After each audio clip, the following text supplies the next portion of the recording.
Hello everyone. Very quickly, I would want to communicate a very great vision, one of Mr. Within's visions for the future of man. And that is, we need to develop advanced communicators.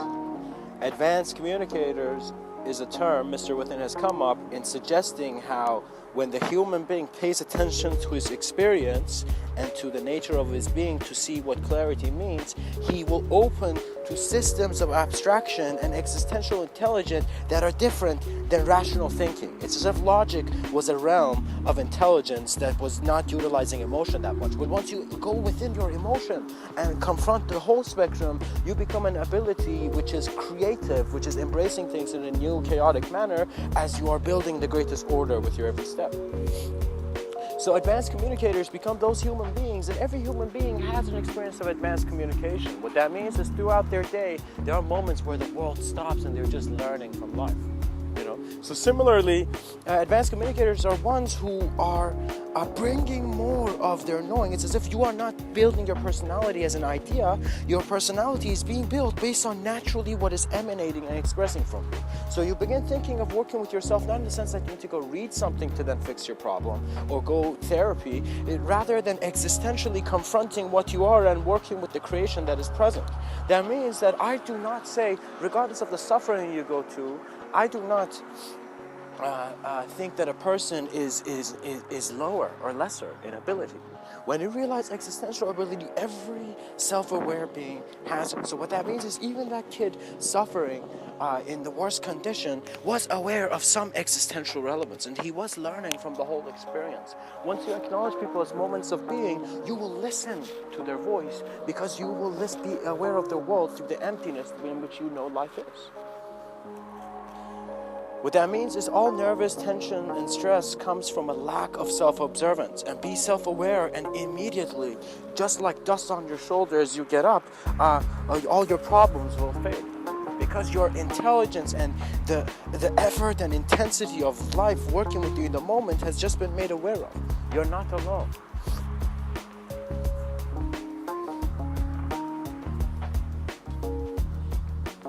So regardless of what mechanism or what body you have, you must be aware of it. It is the ability of the observer that gives the machine its intelligent mechanics.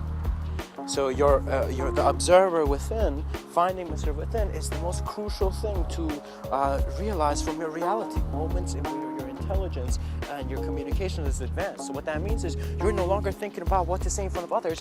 Every moment of your being, you're aware of its meaning within you and how there's infinite meaning able to be seen. Because once I've discovered the phenomena of placing two mirrors in front of one another, anything I put there got an infinite quality. And so as light plays with itself, infinity is the moment where it remembers that it is more than the illusion. Infinity is the awareness that you are beyond thought. And so if you are lost in the realm of a thinker, you good luck trying to find the thinker, because when you do find the thinker, you go into a realm of abstract nothingness. It's as if the what-if possibilities and the I don't know thoughts come into your mind, and when it does, you just stop and you observe life. So again, it's an existential awareness. Mankind is an intelligence in which language and culture has been defined and giving shape to, but it's not possible. The human being and his presence, his existential expression is more advanced than definition.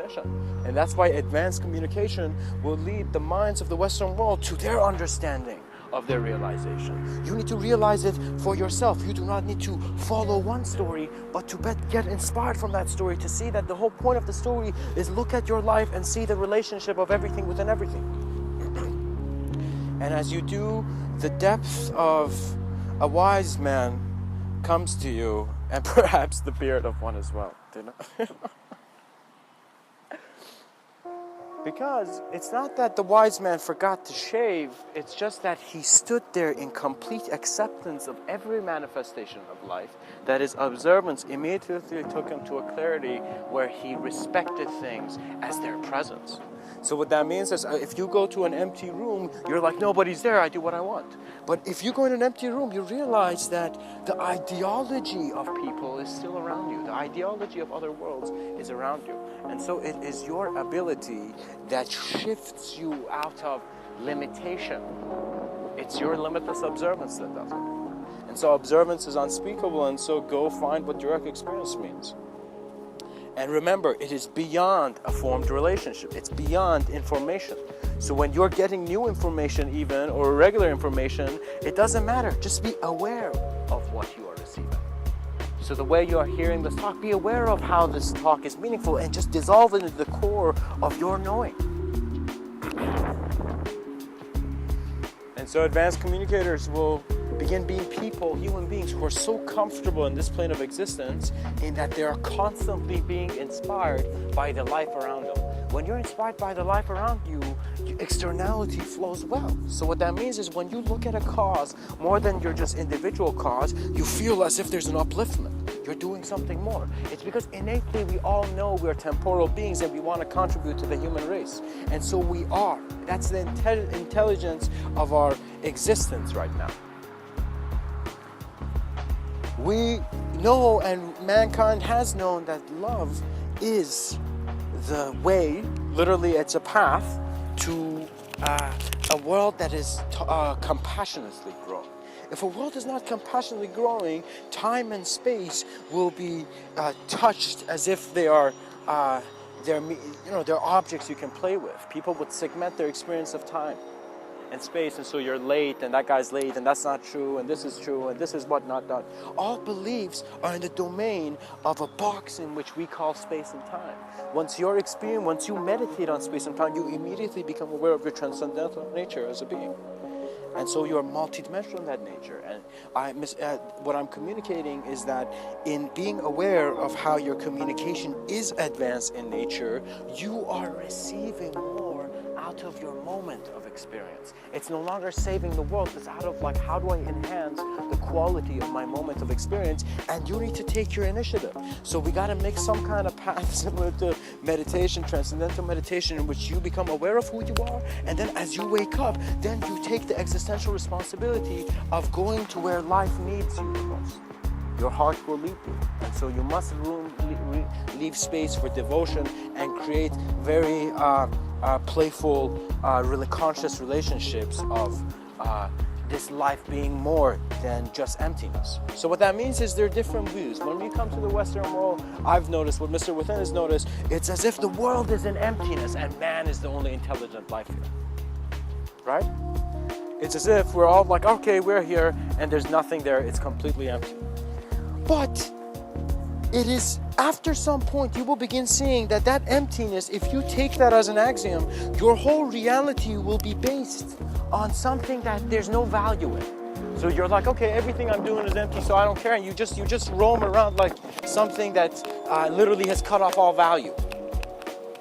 And that is not per se the best path, because sometimes if you do not have the search within you, if you do not have the longing to know who you are, you will just be dull. You will just be bored. You would walk in a labyrinth of your own boredom, because you're not taking the existential responsibility to look. And so when I say existential responsibility, it's like it's not for you. It's for existence and the evolution of man. Begin taking your path not for something else, Don't let anyone else be your CEO, even yourself. Let life be the CEO.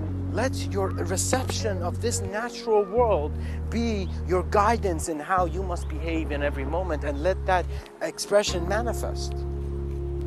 Right now, Mr. Within is realizing mankind hasn't acknowledged it, but we have an ability. We might be not responsible in one external reality, but we have an ability to be aware of many realities. So perhaps it's not that this eyes in the sky are just going to come down and give us some nice technologies. It's that our consciousness will show us that we are aware of what we are.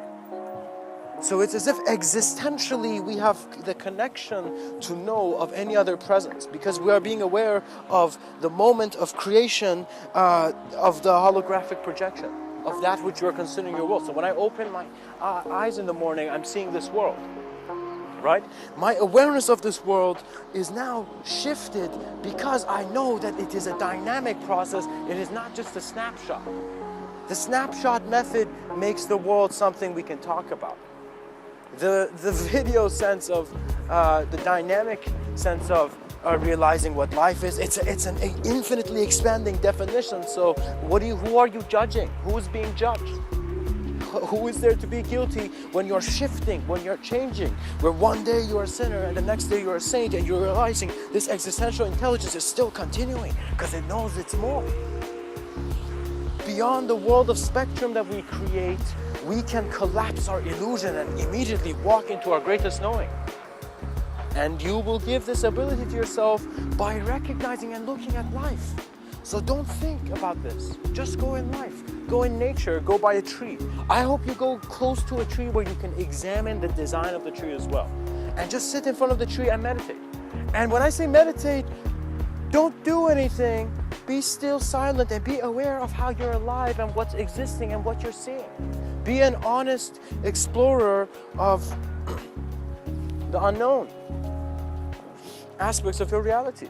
Just sit down and explore it and consciously incorporate it into your understanding. When you become sensitive to all your perceptions, in the sense that it's no longer an object handling things, it's the observance of the object, you become mindful. And mindfulness was simply not to shut the door without realizing what you're doing. Mindfulness was to do things consciously.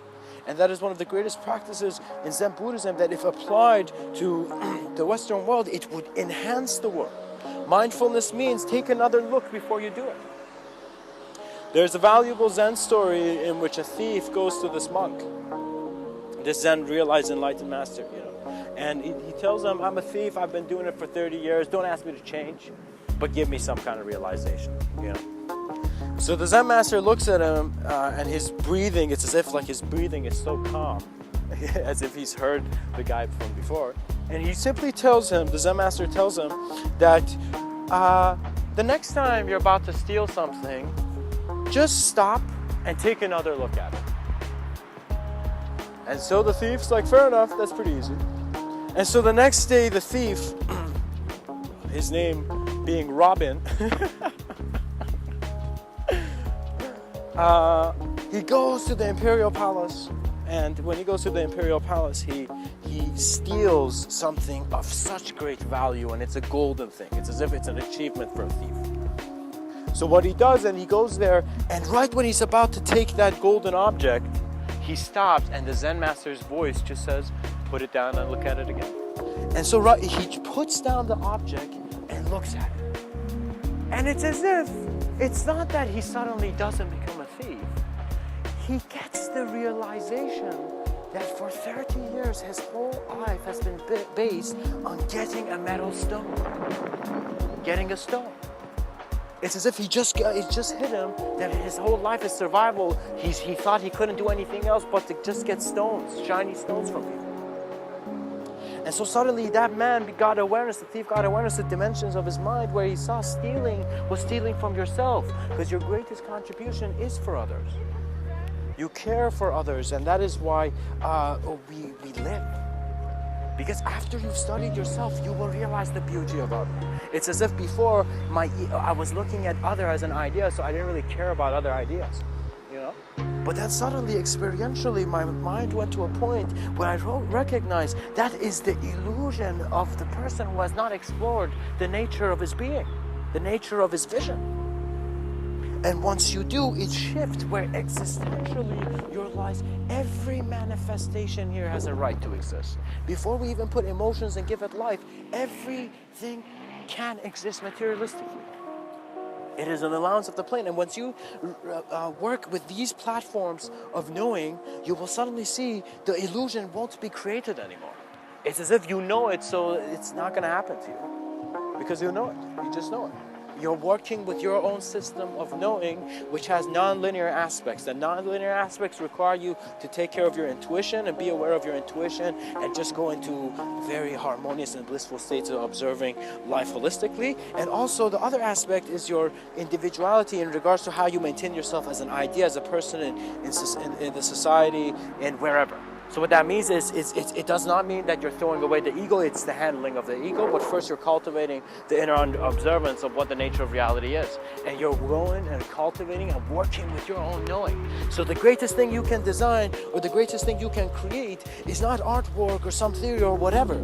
It is not per se an invention. It is the ability to create your mind in an expansive way where you have given yourself enough vision to know that you can do everything. And once you know you can do everything, then you will cut any social connections in regards to feeling being judged. You will walk with emptiness in your eye. But this emptiness does not mean that there's nothing there. It just means that there is an awareness to know things to such a degree that you are the moment. You're going with the intelligence of the moment rather than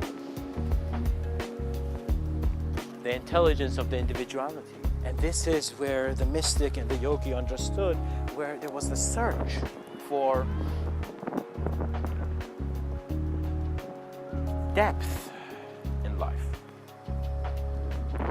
In other words, for example, when I go by a tree, let's say throughout the middle of the day, I have certain things I'm doing, errands, and suddenly when I stop and just go stand by this tree, I begin to see that a part of me doesn't care. It doesn't want to be anything in front of the tree. It's not trying to do anything. It has no agenda. It's as if you're just standing with a tree, and the tree is a life form that's just chilling with you. It's there. It's present. And so it gives you life-sensitive awareness. And so as that happens, I suddenly see I go into a playful mode of just being happy regardless of what I'm doing, because existence is so brilliant in the way I perceive it. Right? That as I just bask in brilliance, I notice that all the stress and problems fade and you come back from a new sense of emptiness of thought, but an awareness to your environment. Suddenly color and sounds becomes brighter. These are sensitivities which we need to work. So what that means is I look at the working man, and the working man is working hard. But is he working efficiently? Is his work, is his effort really giving him what he wants? And I see it's not really. So how can we make the working class efficient? Because they are putting a lot of work. It's like life, doing a lot of stuff. So how we can make it efficient is by immediately bringing the person who is the worker, who's doing the work, complete awareness of the action. The person who is doing the work, when you go to your job, your action is to completely learn from that practice. Take it as a meditation practice and try to become utter perfection in your field, but not a perception based on a thought. Just a perfection in you trying and practicing, learning and developing and expressing to your own allowance.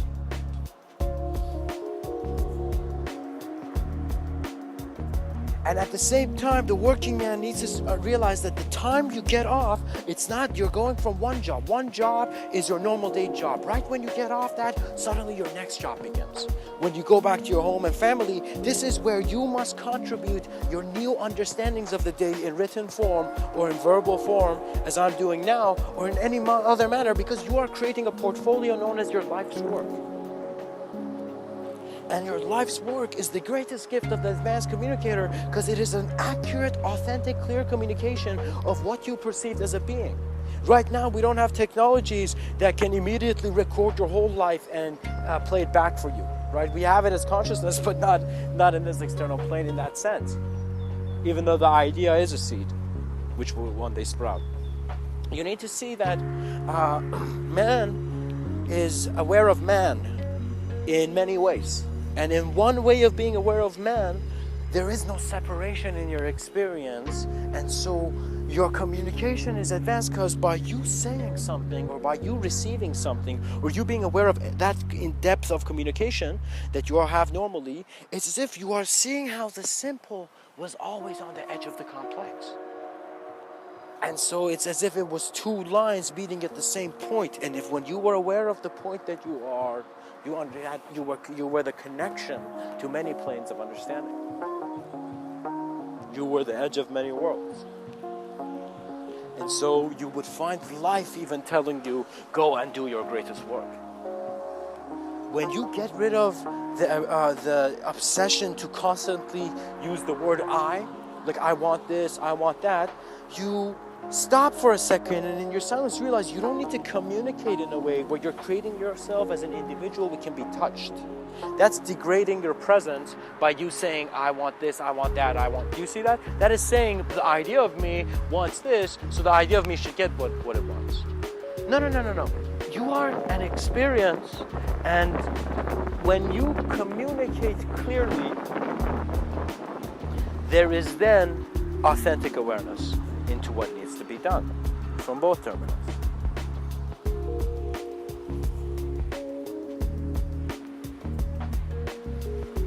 There is only one man in any world that can give that man a gift of realization, and it's from that same man.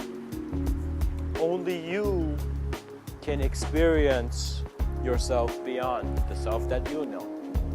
It is a process in which you are being so aware of your self-communication in the sense that you can see yourself compassionately existing with this life form and compassionately existing with this life form, and suddenly going to a place where there's suffering and also existing there. You're developing the awareness to how nature's voice has always spoken through you.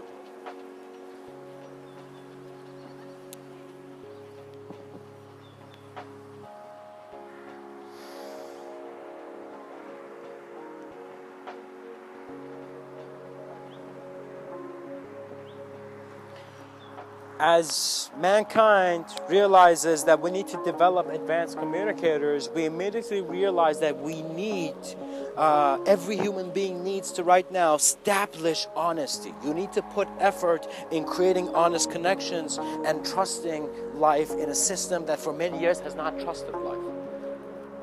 So what that means is, if you are a person who would run from, in ways where you would be scared of environments, walk in the knowing that there's no fear that can touch you, because there's an untouched aspect of your experience. Divinity is beautiful imagery for the imageless. And so I totally understand how many ancient traditions and religions really worked with the imagery of where the lineages came from, of their prophetic figures. Because once you try to learn or go to any field of topic, let's say whether it's a religious person talking to an atheist or a scientific person talking to, a crazy artist or something, regardless of whatever mind, if you go and listen as if you are trying to learn from one human being how they perceive the ideas of humanity, and how you as they enhance the human idea, you will listen to people and you will never take it personally, because you realize that's their opinion on the human being. That's the world, that's the co-creation, that's their contribution. So you will develop an ability to listen, and so this listening will begin giving you a different sense of awareness of who you are. For the mirror of existence is always within you. And your clarity is the awareness to all that you are. And as advanced communicators become the most compassionate and natural and clear and empty expressions of beings in this world, they will be pillars of humanity. And I'm pretty sure their lifespan would go at a different flow. Advanced communicators become the greatest achievement of mankind, to develop human beings so conscious that they're constantly emanating the presence of their divine inspiration or divine attention, or as I say divine playfully now, you can interpret as the intense existential intelligence that is man's authentic and most allowed expression. We're not done here studying the mind. They don't have all the answers. We need to begin. And so the youth of now, all those experience hunters, all those people who thought they had to run from reality to experience a better reality, no, now is the time to integrate all views. Because when you integrate things, you don't have to run. It's all in the same place. So you need to begin working with the knowing that serves you. You are an individual, observe your collective. You've had a collective experience, now realize why there's an individual. Because there's some beings that are on different sides of the veil, and you need to be comfortable about moving through this veil. It's like an exit, it's a door. You need to be able to know how to get from both sides of the door. And so one aspect of the door is where your individual idea is embracing into its collectivity, and so its trust in life is increasing as if it's swimming deeper into greater waters. And as it does, you begin to see that suddenly on the other side of the veil, the collective experience begins to look at the individual. Just because you transition from individuality does not mean you stop looking at individuality. That individuality is an existential connection. It's a line drawn by a very divine celestial engineer, which is your own greater collective knowing, cosmic intelligence.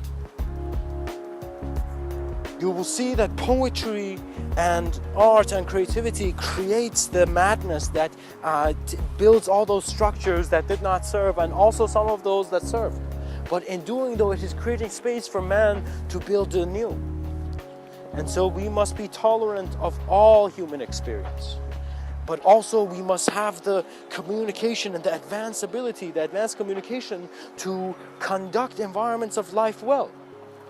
What that means is that the good people in this world will begin seeing that their good should not be one done by judgment of, oh, this is right, this is wrong, you know, based on my culture and your culture and whatnot. It should be done based on their compassion for existence. What is very profound about the mystics and even the Dalai Lama is that he is showing through his simplicity and simple act of loving this world that there is that existential intelligence which holds all. And so the Buddha understood this. The Buddha is an advanced technology because it is showing us how advanced we are. The Buddha understood that the realm of thought was a veil that the minute you realize could never blindfold you.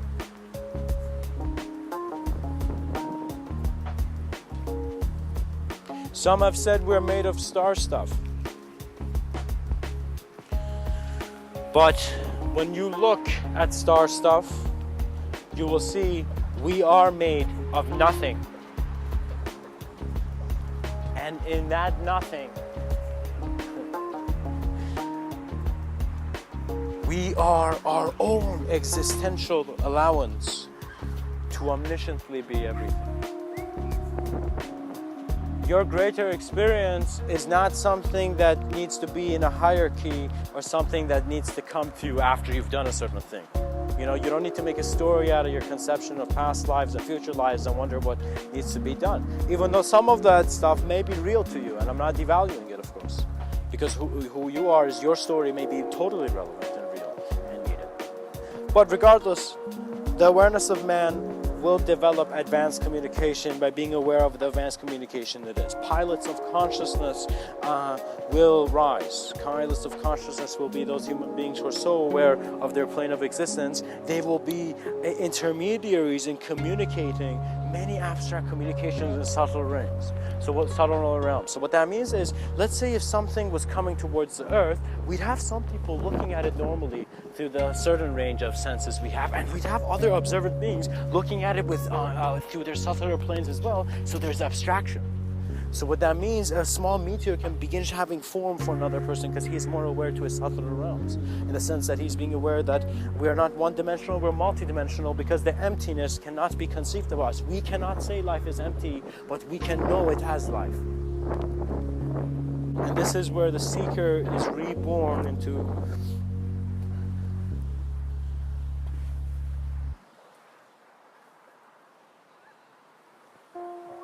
the world of all worlds. Your trust in life is the door.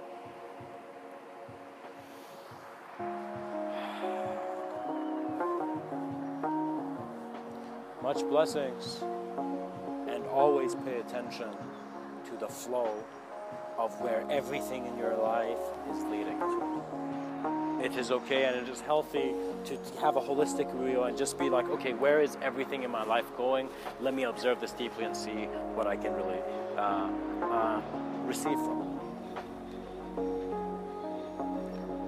And in the silence that continues,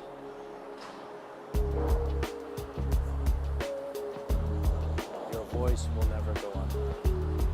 Namaste.